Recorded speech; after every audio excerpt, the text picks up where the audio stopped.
Warahmatullahi wabarakatuh. Salam sahabat pejuang beasiswa. Kembali lagi bersama saya Imran Rosadi. Di video kali ini saya ingin berbagi tentang salah satu persyaratan yang sangat penting dari beasiswa. Nah, sepengalaman saya, setiap beasiswa yang saya lamar, baik di dalam negeri ataupun di luar negeri, membutuhkan persyaratan ini. Persyaratan apakah itu? Persyaratannya adalah surat rekomendasi. Apa itu surat rekomendasi?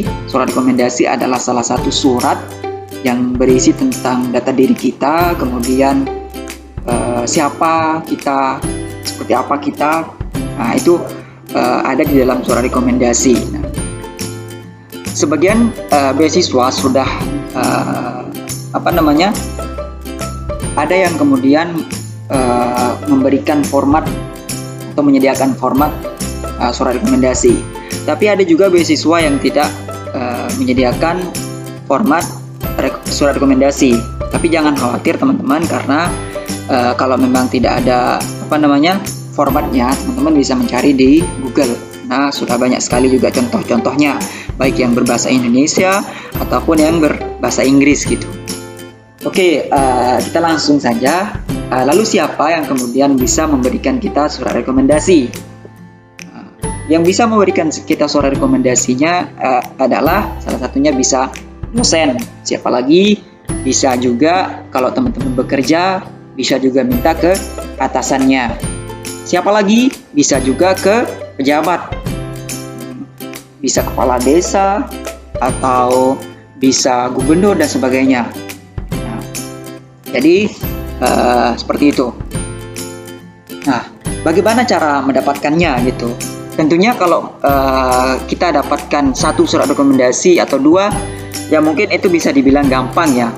Tapi kalau misalnya teman-teman membutuhkan banyak surat rekomendasi, misalnya 10 atau 20 gitu, itu gimana?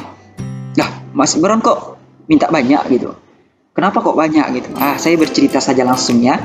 Jadi begini teman-teman, dulu di awal saya daftar beasiswa ke Turki.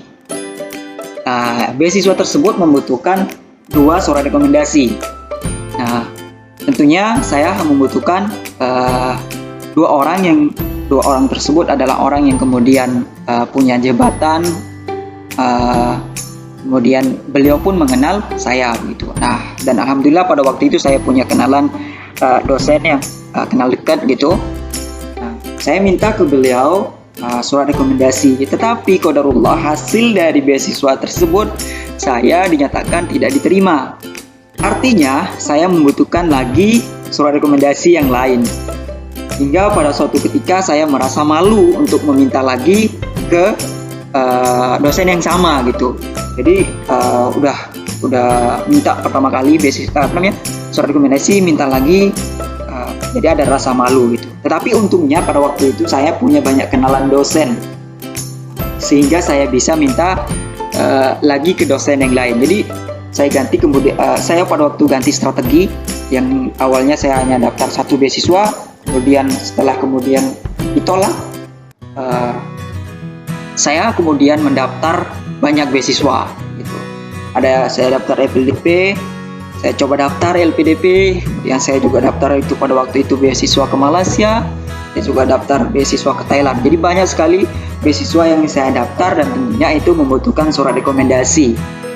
Oleh karena itu teman-teman, yang saat ini masih bekerja atau yang saat ini masih jadi mahasiswa, maka teman-teman perlu memikirkan kalau memang mau mendapatkan beasiswa kuliah ke luar negeri atau di dalam negeri, perlu memikirkan siapa nanti yang akan memberikan teman-teman surat rekomendasi. Maka teman-teman perlu kenal orang tersebut, dan juga orang tersebut tentunya harus kenal dengan teman-teman. Maka dari itu pentingnya teman-teman bisa tentunya dikenal dalam hal yang positif. Kalau jadi mahasiswa ya mungkin dikenal disiplin, mungkin dikenal orang yang ramah, orang yang sabar, gitu, atau orang yang kemudian cerdas, gitu. Kalau teman-teman bekerja, ya mungkin teman-teman kemudian bisa bekerja dengan integritas, gitu, bekerja dengan profesional, gitu. Sehingga nanti kalau minta surat rekomendasi bisa diberikan secara lebih mudah, gitu, karena teman-teman layak untuk kemudian diberikan surat rekomendasi oleh beliau-beliau. Itu saja yang bisa saya sampaikan di video singkat ini. Semoga ada manfaatnya, dan kalau ada yang mau ditanyakan tentang hal tersebut nanti bisa di komen. Itu saja yang bisa saya sampaikan. Salam dari Thailand. Wassalamualaikum warahmatullahi wabarakatuh.